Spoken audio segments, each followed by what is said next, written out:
All right, so thank you so much for joining this 35th day of the Awakening Intensive. And I'm really happy that you're here, that you joined Monday, the Miracle Training Monday.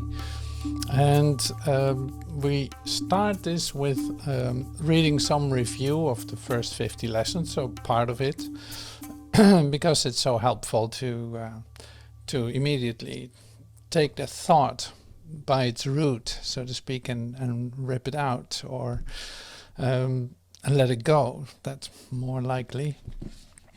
And so there's always a certain intensity connected to it too, because it's like there's no halfway of doing that. You either let go or you don't. And so here, this is the invitation then to take this in and come to the place where you're actually becoming, say, real. And it's like I'll read more about that too later, because I just read a part of what is the real world in the lessons, because that's the 8th section that we go into with the lesson that's happening right now. It's lesson 280 today, or 280. And so you see that what is the real world is then the next step. What is the real world? The real world is the place where you actually accept this, and you have forgiven the world. You come from peace and stillness, and you're not letting yourself be, say, distracted by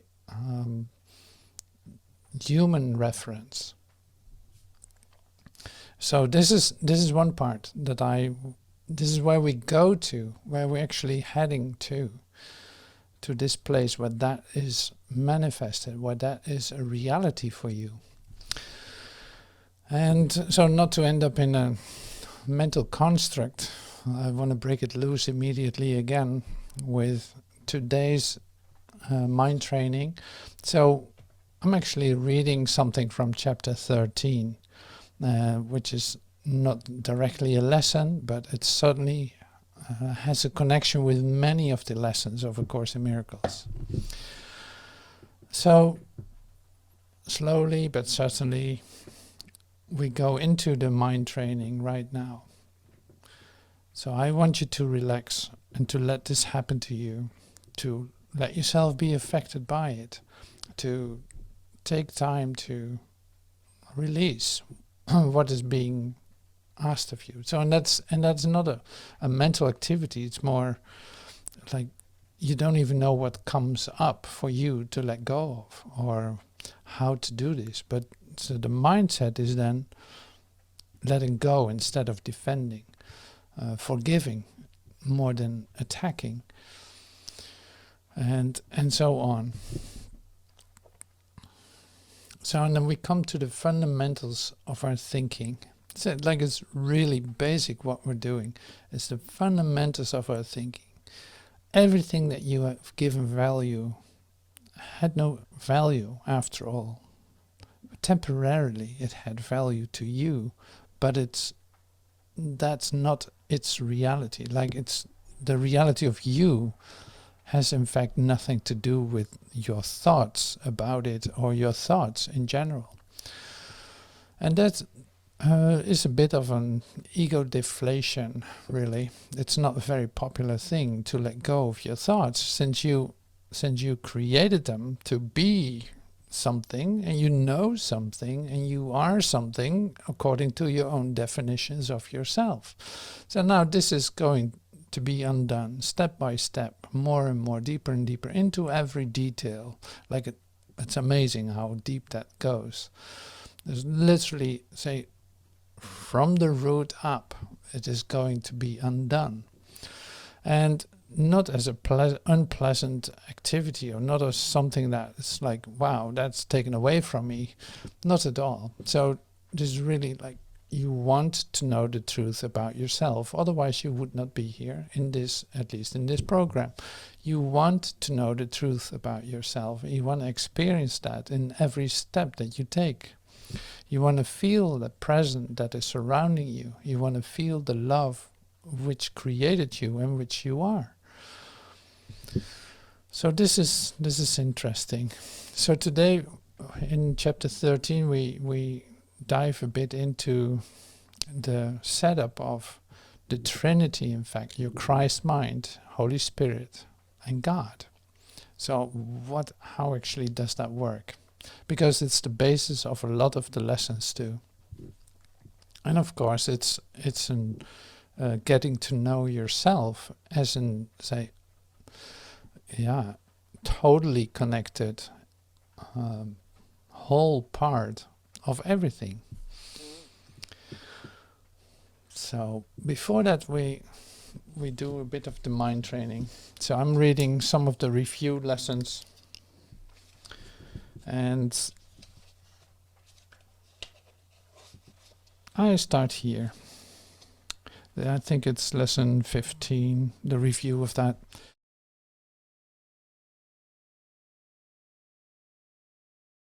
My thoughts are images that I have made. Whatever I see reflects my thoughts. It is my thoughts that tell me where I am and what I am. The fact that I see a world in which there is suffering and loss and death shows me that I'm seeing only the representation of my insane thoughts.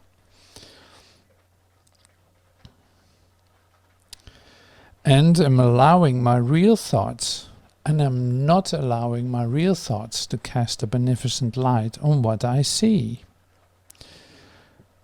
Yet God's way is sure. The images I have made cannot prevail against him, because it is not my will that they do so. My will is his, and I will place no other gods before him. I have no neutral thoughts. Neutral thoughts are impossible because all thoughts have power. They will either make a false world or lead me to the real one. But thoughts cannot be without effects. As the world I see arises from my errors of thinking, so will the real world, and there it is, the real world rise before my eyes as I let my errors be corrected.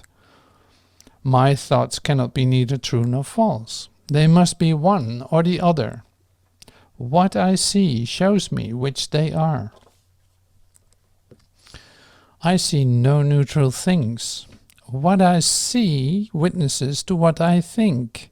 If I did not think, I would not exist, because life is thought. Let me look on the world I see as the representation of my own state of mind.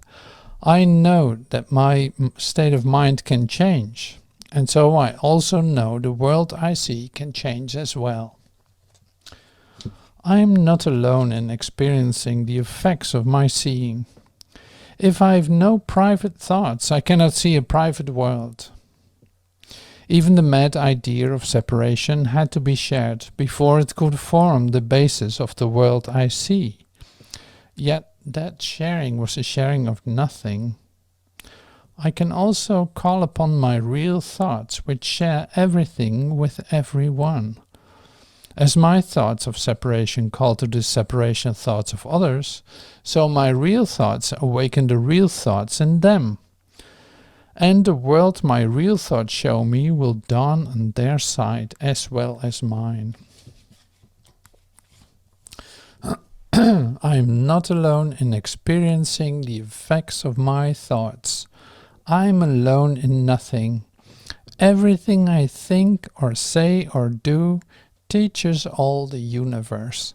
A son of God cannot think or speak or act in vain. He cannot be alone in anything.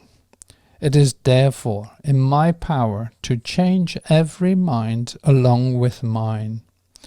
For mine is the power of God.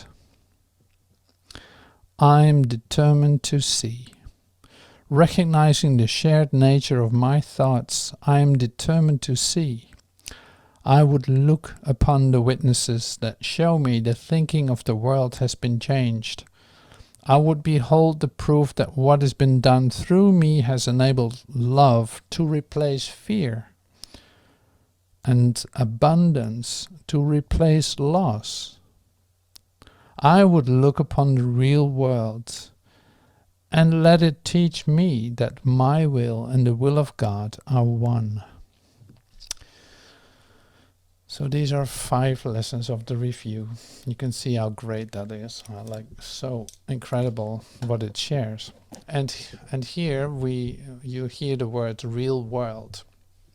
So now, what is the real world, you ask? See, and that is going to be answered in the video that's coming up today. It says really what the real world is. So I'm not telling you anything about that. You can listen to that on the channel and on YouTube. So I'll send a link in the description here, because it's great to check that out, and it is it's so different than what you think it is. And it is so much closer to yourself than you can imagine. So that is so beautiful about this. So it's more like the practice that we do, the forgiveness that is literally like self-forgiveness, since you're the one perceiving all this, finding the source of that, what you don't like, having it being undone, allows you to come into an experience and to seeing a world that has nothing to do with the facets of perception that you're seeing now. And it comes so close to knowledge that the transfer to knowledge becomes apparent, like it becomes easy. And this is entering into a whole new certainty for yourself when you allow this to happen. So everything is contributing to that in this mind training setup, because it's a masterpiece. I really like that. It's like it is, everything is pointing in the same direction. Every step that you take in it, every lesson that you do in it, will bring you closer to this apparent point where you actually start to see the real world and allow real thoughts to come to you instead of the ones that are associative. So chapter 13 then is amazing. It's like you wouldn't believe that it's only halfway in the textbook of A Course in Miracles. It's only halfway, just a little before that even. And what it shares, it's just totally amazing. So here we go.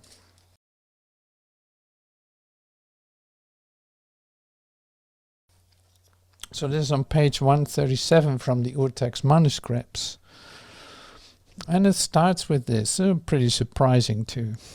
So the chapter title is From Perception to Knowledge. See, from perception to knowledge, like seeing it in a whole different way. All therapy, it says in the introduction, all therapy is release from the past. And that is why the Holy Spirit is the only therapist.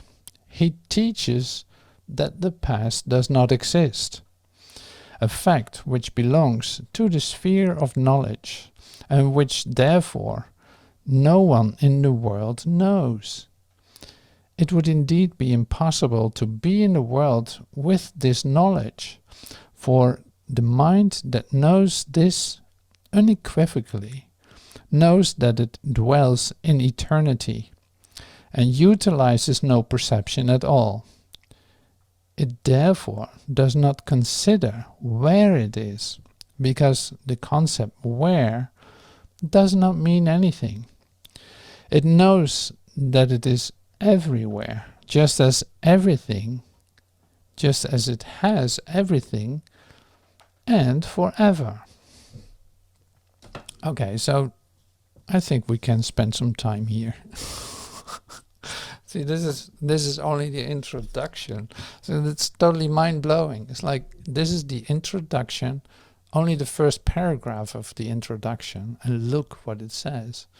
Like, you're not considering where you are, because it's like you're everywhere.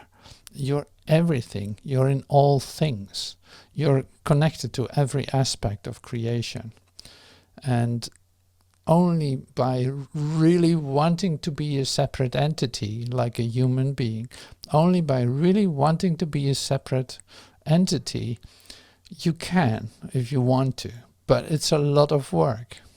Ask any human being how his life is doing. It's like, wow, that's a lot. It's intense. It's this, it's that. It's like, okay, so give up, then, you would say. It's like, give up, coming from the real world, not understanding what the hell is going on here.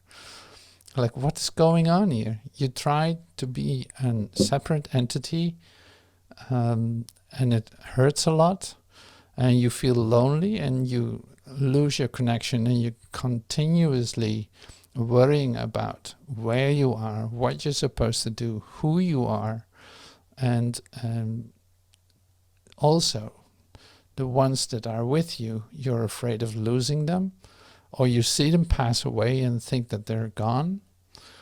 You think that you're located in a certain place, and you think that others are in different places.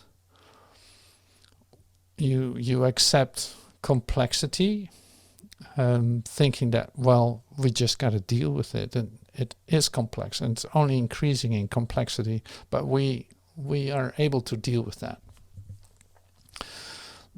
Then the only question where this returns back to then is, why would you want to do that? Why would you want to be a separate entity? Why on earth do you want to do that? So, and this is the other way around, I know. So it's like, seeing it from this side, it makes a lot of sense to wake up, right? Like, absolutely, absolutely. It doesn't make any sense to be, it's like continuing being a human being while you know there's an alternative. It does not make any sense. And so it has also no reality in reality. It has no reality. So how is this going to help you today, is the question then. It's like, what are you going to do with this?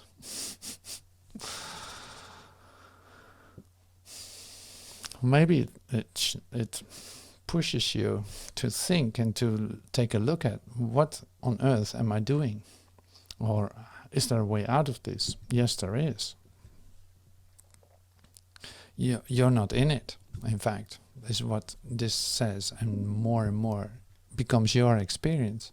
This is not occurring, like this earthly life with time sequence, with spatial references, with all that ephemeral aspects of it is actually not occurring. So the only function that it can have is to use it constructively to wake up and get the hell out of it, in fact. So, and it's, when I'm smiling and laughing about it, it's more like, oh my God, the message is so great, so lovely to accept, and so brings you to the place where you're home. Wow, how can I express this? So I want to connect with you in expressing this. I'd love to help you see this too with me, discovering the truth about it, and coming into the direct experience of it.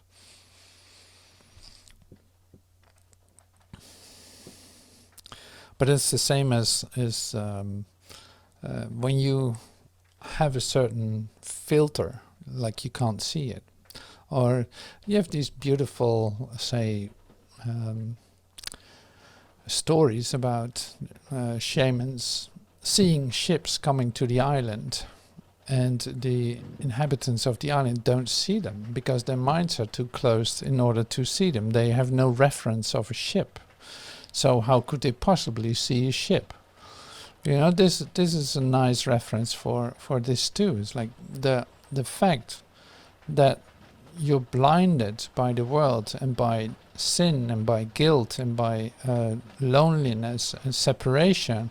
You're blinded by it. You really think that that's the only thing, say, piercing down into your perception and taking it over, screaming at you like, look, take a look at this. This is it. It is always screaming. It always shakes you up from fear. So that has so much, say, destructive power until you start to see right through it. And then it doesn't make any sense anymore. You see it fall apart. So today we're really at it's starting to rain here pretty intensely. So maybe you hear that, I don't know. So today we're really looking at this fundamental thing then, the real world, your place in it, your connectedness to God and Spirit. And what is the real world? That's the question. So to answer one question is this, is like, why is it just saying Son of God? Why is it saying He on every page? Why is it talking about the Son of Man, of the Son of God? And why is that not a female, say, description? Why is it not brothers and sisters? Why is it just brother? And so that's a really great question, or a really great idea that you need to take a look at. So one thing that I can share with you that took care of it for me is this, is like the male, say, and the female. What is the difference? Well, the female as a principle is something that can have potential. It can split itself in two, you know, like getting a child or this or that. Like it has the reference of potential, of something like that, potential. And since two is in reality impossible, there's no such thing as two. So that means that the Son of God then is the formulation of oneness, of one Christ, one heart, one soul, one, like there's no such thing as two, there's only one. And that is the only reason why there's the male connotation, like the male use of language. It has to do with the fact that it represents one instead of two. So is that important?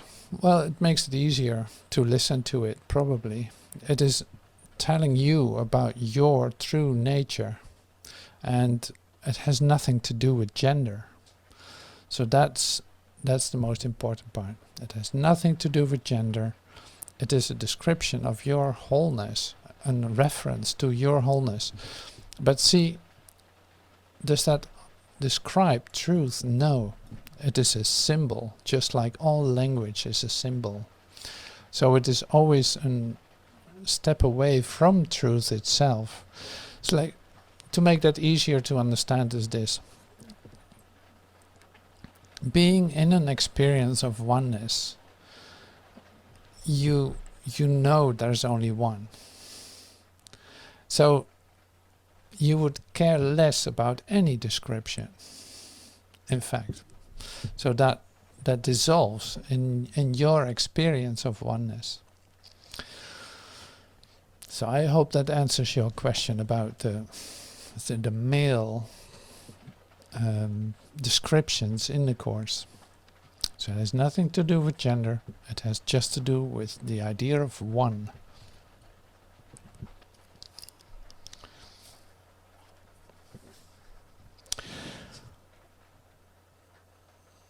Okay, so we continue.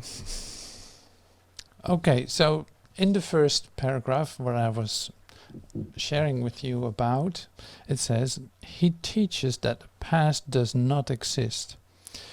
In fact, a fact which belongs to the sphere of knowledge, the past has no reality. See, this is the main forgiveness part in the whole story. It's like forgiving the past, letting the past go, having all descriptions of yourself go all the time. Like there's no other way to enter into the present moment than by doing that. If you think you can hold on to something in order to come into the presence, forget it. That's not going to happen. So it's like by letting go of the past, by letting go of thinking that it should be different, or I wish it was a different story, or I wish it was a better past, or all this. It's like forgive yourself, to hope for a better past, or to wanting the past to change. And honestly, looking at it, you see that there is a desire that you would have done things differently for yourself. There's a desire that's natural to a human being, like you. I shouldn't have done that. I should have done it differently, and say behavior like that. So the invitation is to let that go, because it is over. And you get all the help, like Spirit is helping you to get over your past. And so you will be able to enter into the presence, into this present moment, enter into the real world.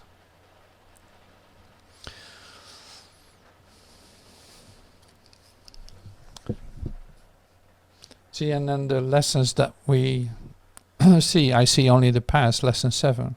As I look about, I condemn the world I look upon. I call this seeing, holding the past against everyone and everything, making them my enemies. Here it is, when I have forgiven myself and remembered who I am, I will bless everyone and everything I see. There will be no past and therefore no enemies, and I will look with love on all that I failed to see before. Well, if that isn't a description of forgiveness, then what is? Like, let the past go, so you're able to see what is actually occurring right now. See that there's no reason for attack, that there's no reason to attack your brother. See, all these things are so helpful. So, and you see that it is so one story in the Course in Miracles. Lesson 7 is completely connected to this sentence. Like the Holy Spirit teaches that the past is over. And then with the lesson review, you see, oh my God, look at the depth. Look at the alternative that's given. If I forgive the past, suddenly I can see with love on all that I failed to see before. Oh, that is a healing thought. Can you feel that? Like, that is so bright. See, I will read it again, because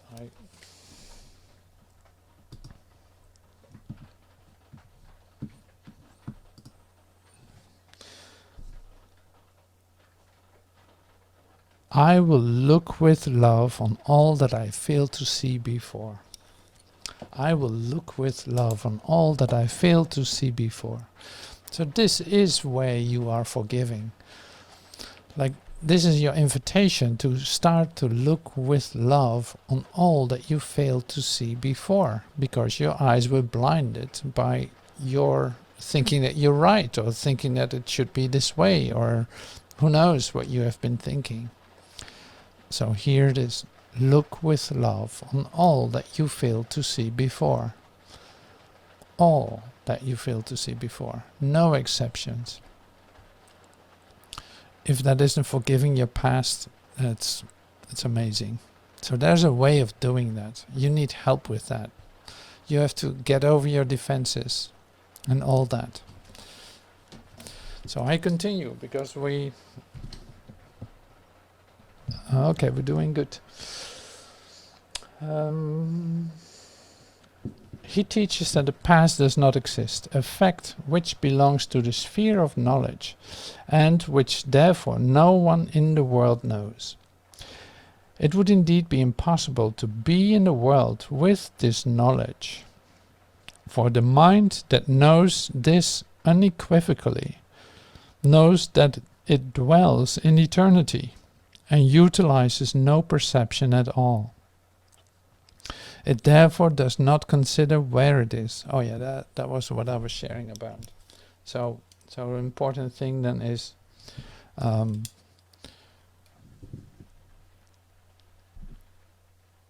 you start to come into the experience, like in eternity. It has a reference to eternity. You come into a whole different experience of yourself in doing so. And then it would be, say, silly to bring in the past or your ideas about how things should have been. Because the love that you feel and the expansion that you feel in your mind takes care of it. It's like it dissolves everything. And where would you need perception for? So this is really great. It's in the practicality of the day, so to speak. No matter where you go, because place doesn't really matter in this sense. No matter where you go, you can take this knowledge with you wherever you go. So taking this knowledge with you is in fact staying right here inside yourself, like in your withinness, in the recognition of your connectedness, seeing that you're not going to live or to respond to your perception, but you stay with your connectedness, with your core of your being.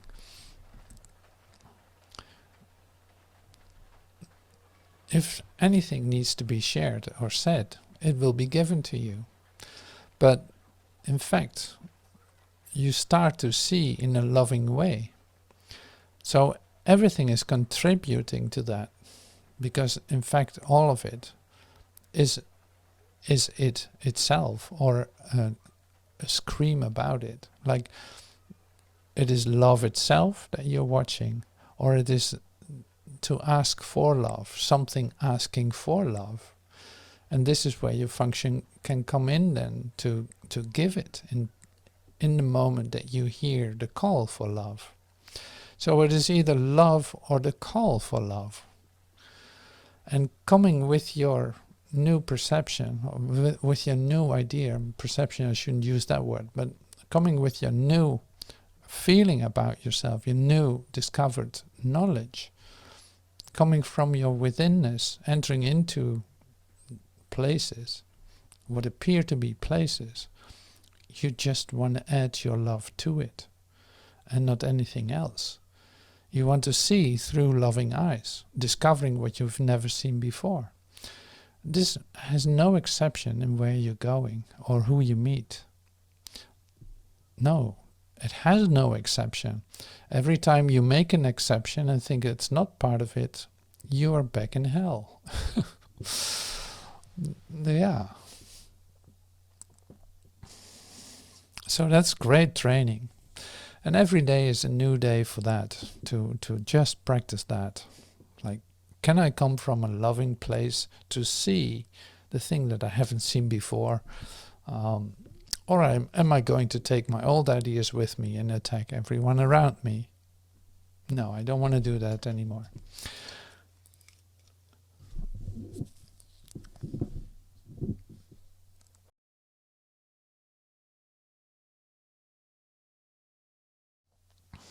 Okay, so the very real difference, it continues on page 137, sorry.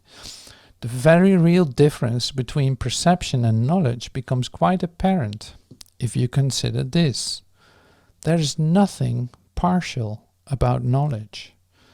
Every aspect is whole, and therefore no aspect is separate. You are an aspect of knowledge, being in the mind of God, who knows you. So all knowledge must be yours, for in you is all knowledge. Perception at its loftiest, perception at its loftiest is never complete. Even the perception of the Holy Spirit as perfect as perception can be, is without meaning in heaven. Perception can reach everywhere under his guidance, for the vision of Christ beholds everything in light. But no perception, however holy, will last forever. So the very real difference between perception and knowledge becomes quite apparent if you consider this. There's nothing partial about knowledge. Every aspect is whole, and therefore no aspect is separate. You are an aspect of knowledge, being in the mind of God, who knows you. So all knowledge is yours too. So this is mind-blowing. Like, you cannot imagine this, which you don't have to do either, because you are it. So don't bring it into a sphere of imagination. It's like, no, this is what you are. You want to experience that directly. And so there's no way that perception can come close to this. Even in its loftiest, it isn't that. So that's pretty amazing, isn't it? So you can say, look with vision, and still it is not what knowledge is. You can't believe that. So knowledge and the revelation that we're looking at on Thursdays, are like the revelation, the miracle and revelation part. Here is the difference. Like the revelatory part of it is the direct contact with your Creator. And the other day I used the synonym for it too, trying to get you an idea of that, because it seems of such different order, and it is. So some description can work for you to become, in fact, like overwhelmed with an idea of what that can be. Not that you have to imagine it, but I'm still asking you to do it. So it says, I made this little song about it too. It's like the sun. You think the sun is very powerful, but there's nothing. Its power is nothing compared to the power that is in you. You know, that is the power in you is 1,000,000 times stronger, times 1,000, times 1,000, times 1,000, and even that would give you just like a hint of the idea of what this power truly is. And this is what you are, not what you have to use, or no, this is your true essence. It's like mind-blowing in its power, in its totality, in its, So that's why perception is like, okay, yeah, that's still imagery. It's still, it's not eternal. It can be so lovely, but it's not eternal. So transferring, coming into the enormity of the truth of who you are, knowing that you are that, knowing it conceptually that you are that, feeling the immensity of it, feeling the overwhelming expansion of it, coming closer to that for yourself, in accepting that about yourself, sliding into the experience of it, coming closer to the collapse into it, is really what this is for. It's like we're literally going with an incredible speed to that. So, and then terms like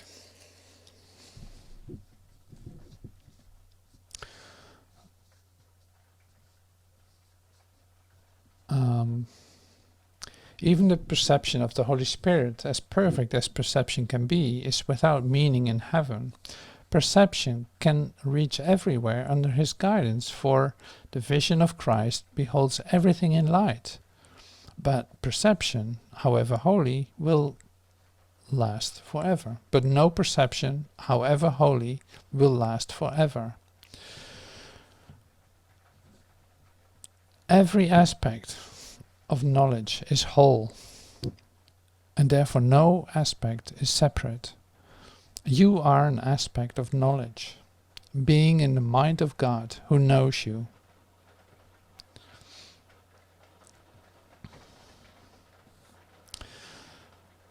So this is great. So I will read to make it whole, so to speak, in terms of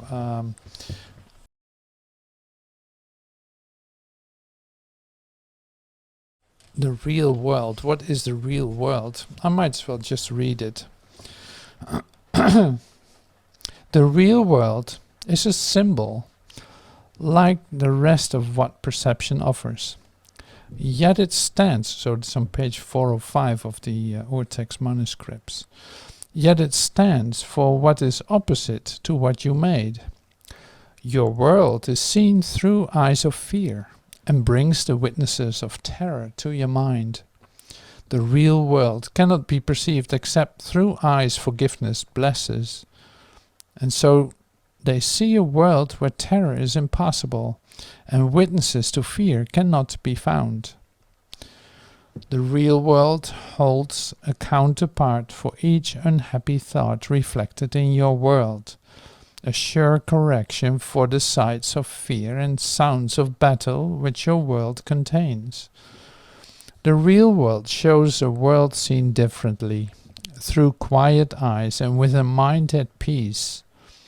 Nothing but rest is here.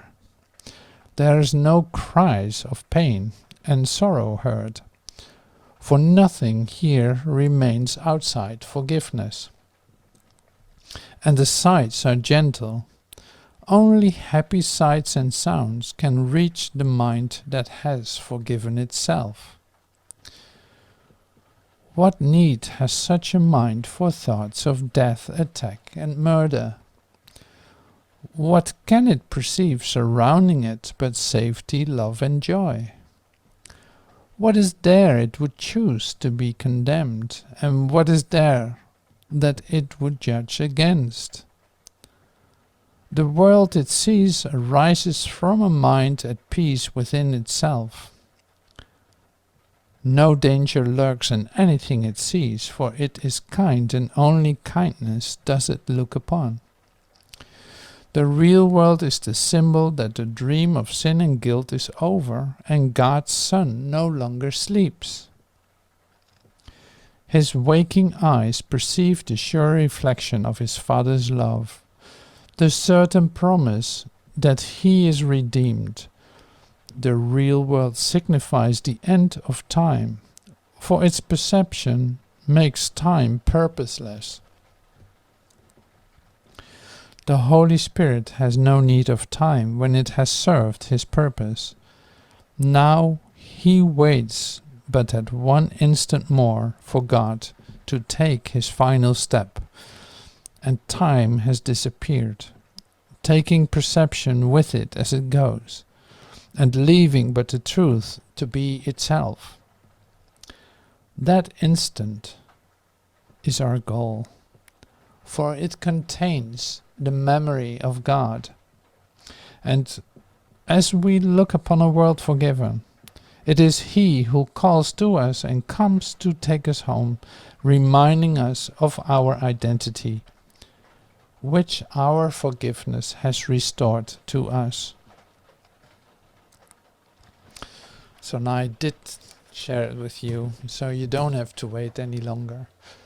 But I love this description of it, and it's like that makes it so, recognizable.